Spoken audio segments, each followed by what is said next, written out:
भारत में सबसे बड़ा गुनाह अगर किसी ने किया है तो वो कांग्रेस पार्टी ने किया है, और वो घटना है 2024 इलेक्शन की, हसनपुर सीट प्रज्वल रेवन्ना केस की।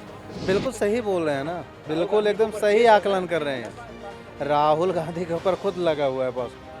राहुल गांधी वो तो व्याकुल हैं सत्ता पाने के लिए और नौटंकी करते रहते हैं। पिछले 70 साल के जो बीज कांग्रेस ने बोए थे वो फसल अब कट रही है। अगर कोई रिप्रेजेंटेटिव जा रहा है तो वो वहाँ के हाल चाल देख लेगा और उस हिसाब से एक्शन लेगी एक पार्टी। नेसेसरी नहीं है कि जो टॉप पे अभी रिप्रेजेंटेटिव है वो जाए। राहुल गांधी तीसरी बार मणिपुर गए और वहां पीड़ितों से मिले। उनका एक वीडियो ट्विटर पर वायरल हो रहा है जिसमें यही सवाल किया जा रहा है कि राहुल गांधी तो तीसरी बार मणिपुर जा चुके हैं, क्या प्रधानमंत्री मोदी एक बार भी मणिपुर नहीं जाएंगे? आज यही सवाल हम जनता से करते हैं कि क्या प्रधानमंत्री मोदी को मणिपुर जाना चाहिए या नहीं।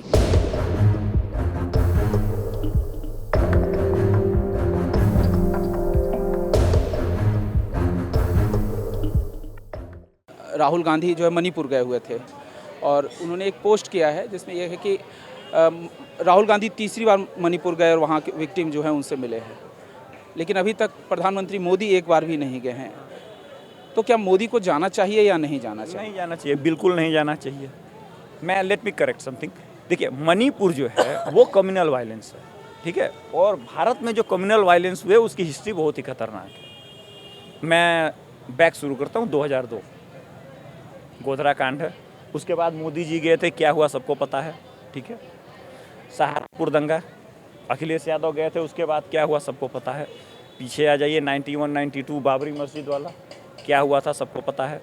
84 में राजीव गांधी जी जो थे, एक पेड़ गिरता है, बड़ा पेड़ गिरता है तो धरती हिलती है। भागलपुर दंगा याद कर लीजिए, इंदिरा गांधी का कमेंट था, ये तो घटनाएं अब इसके ऊपर लगाम इसे थोड़ी लगाई जाएगी, आज तक हड्डियां निकल रही हैं। देखिए, भारत में इस तरीके की घटनाओं में किसी भी प्राइम मिनिस्टर का इन्वॉल्व होना जो है वो बहुत ही खतरनाक साबित होगा। तो इसलिए मोदी जी का ना कमेंट करना ही अच्छा था, क्योंकि उनके पास एक्सपीरियंस था, ठीक है। अब दूसरी घटना मैं याद दिला देता हूँ, वो मणिपुर की लड़की वाला जो महिला सम्मान की बात होती। भैया, सिखों को जिंदा जलाया गया, कश्मीर में इतने रेप हुए थे, गुजरात बिल्किस बानो सबको याद है, ठीक है। पीछे भागलपुर वाले की तो मैं बात ही नहीं करता, उसमें कितने कांड हुए उसको भूल जाइए। भारत में सबसे बड़ा गुनाह अगर किसी ने किया है तो वो कांग्रेस पार्टी ने किया है, और वो घटना है 2024 इलेक्शन की, हसनपुर सीट प्रज्वल रेवन्ना केस की। भैया, 300 लड़कियों के वीडियो, वो आपकी भी हो सकती है, मेरी भी हो सकती है, इनकी भी हो सकती है, इनकी भी हो सकती है। किसी भी लड़की का सरकार द्वारा स्पॉन्सर होने के बाद जिसके पास वीडियो क्लिप लेके आप गाँव घर घर घूम के दिखा रहे हैं, और उतनी बड़ी बेइज्जती करने के बाद ये लोग महिला सम्मान की बात करते हैं। मतलब आप उम्मीद करिए कि 300 लड़कियों का, जो हो सकता है ब्लैकमेलिंग भी रही हो, ये सरकार की गलती भी नहीं है, लेकिन आप उसको कैसे पब्लिक में कैसे दिखा सकते हैं? इस घटना पे मीडिया के किसी भी सेक्टर ने चर्चा नहीं की कि भैया आप 300 लड़कियों के घर घर घूम के वीडियो कैसे दिखा सकते हो।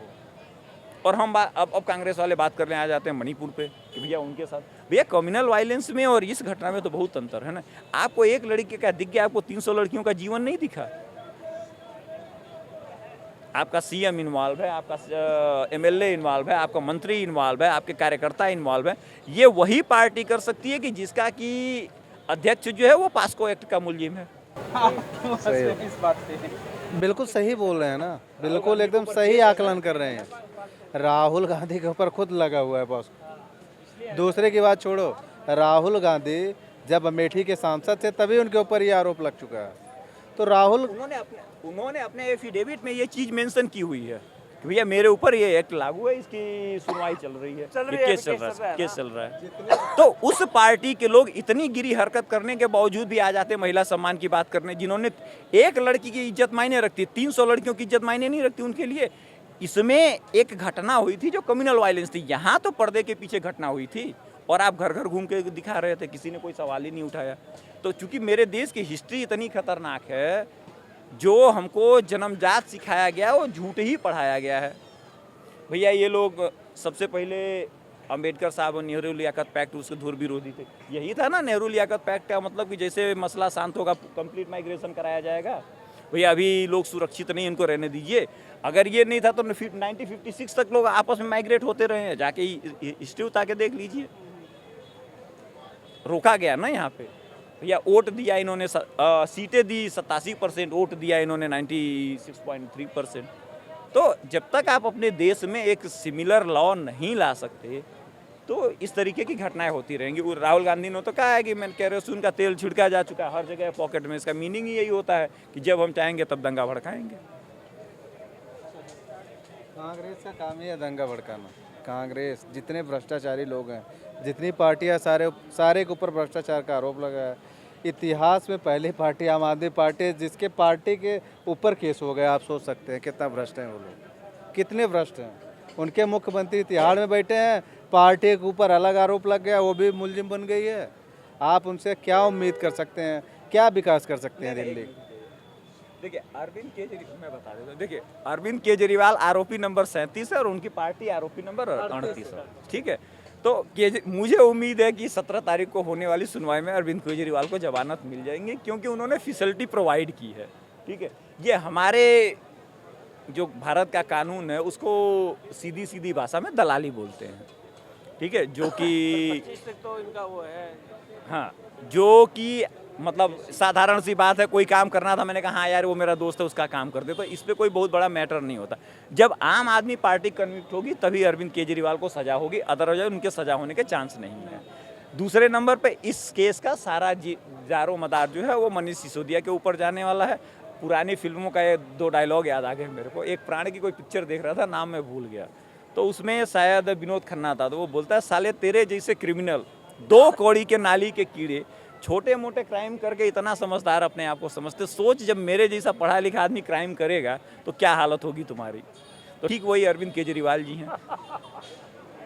मलाई कोई वो पढ़े लिखे वो हैं, और उसका इंडिकेशन मैं फिल्मों के माध्यम से एक बार और दे देता हूँ सिसोदिया जी का। जब सिसोदिया जी अरेस्ट हुए थे इस्तीफा देने के पहले, अरविंद केजरीवाल उनके घर पे जाके बोले थे भैया चिंता मत करना, तुम्हारे परिवार का हम देखभाल करेंगे। तो याद रखिए पिक्चरों में भी यही दिखाया जाता है कि भैया तुम गवाही देने जा रहे हो, तुम्हारे परिवार का हम ख्याल रखेंगे, इस बात का ध्यान रखना। तो सेम वही स्टोरी अरविंद केजरीवाल जी ने करी है। तो इतना इंडिकेशन अब पब्लिक ध्यान नहीं देती, पिक्चर देख के वो कर लेती है। अब क्या करें, अब वो तो एंटरटेनमेंट के लिए है। नहीं, वो इंटरटेनमेंट अलग है, बट हकीकत वही है। शिक्षा भी होती है, ले तो सही, समझे तो सही, हर फिल्म में शिक्षा है। राहुल गांधी वो तो व्याकुल हैं सत्ता पाने के लिए और नौटंकी करते रहते हैं। ना उनको कोई विजन है, ना कुछ सोच है। हाँ, लालसा है।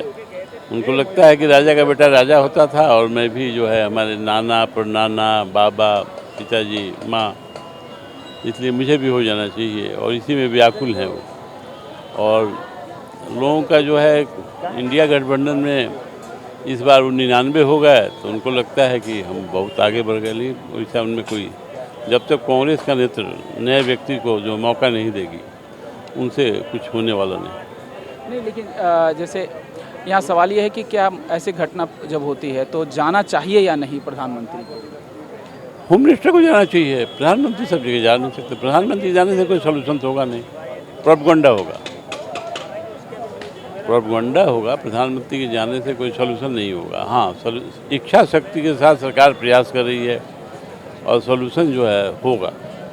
अब ये कश्मीर शांत हो गया, ऐसे ही जो है आपको जो है कभी दिल्ली में भी अशांति थी, जब इंदिरा गांधी की हत्या हुई थी उस जमाने में।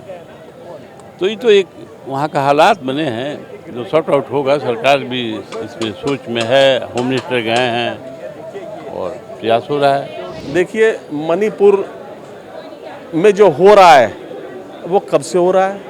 पिछले 70 साल के जो बीज कांग्रेस ने बोए थे वो फसल अब कट रही है। तो आज अपनी फसल को देख के ये लोग हर्षित हो रहे हैं। ये बीज कांग्रेसियों के बोए हुए हैं और ये दिखा रहे हैं कि हम मणिपुर जा रहे हैं, जबकि ये सारा किया धरा पिछले सरकार कांग्रेसियों का था। मोदी जी सेंट्रल में बैठ के इसको अपनी टीम में भेज के ठीक कर रहे हैं। ये सब पूरा राष्ट्र जानता है, मणिपुर किसके पैदाश है, सब जानते हैं ये।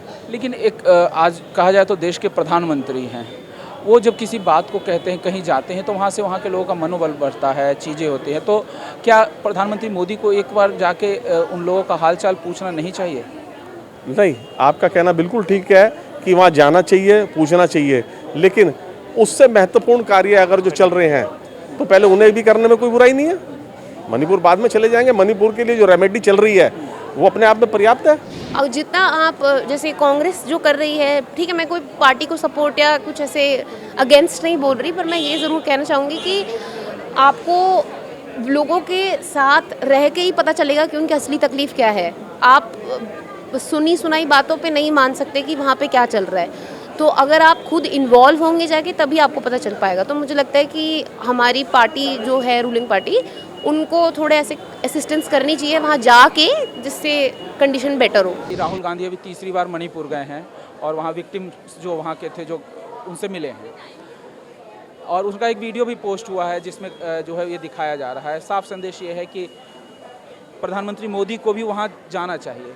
आपको लगता है कि प्रधानमंत्री मोदी का जाना वहाँ ज़्यादा ज़रूरी है या जाना चाहिए? वैसे मैं बोलूँगा कि अगर कोई हायर अथॉरिटी नहीं जा पा रही है, बट एक पार्टी को अपने रिप्रेजेंटेटिव्स भेजने चाहिए। नहीं तो वो तो ऐसे गृह मंत्री वहाँ गए हैं, ऐसा नहीं है कि गृह मंत्री, लेकिन प्रधानमंत्री मोदी की बात जो है अपोजिशन मांग करती है। वैसे मैं अगर देखा जाए तो ज़रूरी नहीं है। हालांकि अगर कोई रिप्रेजेंटेटिव जा रहा है तो वो वहाँ के हाल चाल देख लेगा और उस हिसाब से एक्शन लेगी एक पार्टी। नेसेसरी नहीं है कि जो टॉप पे अभी रिप्रेजेंटेटिव है वो जाए, तो इट्स ओके। बट ये ज़रूरी है कि कोई ना कोई तो जाए, ताकि ग्राउंड रिपोर्ट मालूम हो जाए और उससे आगे के एक्शन लिए जाएंगे।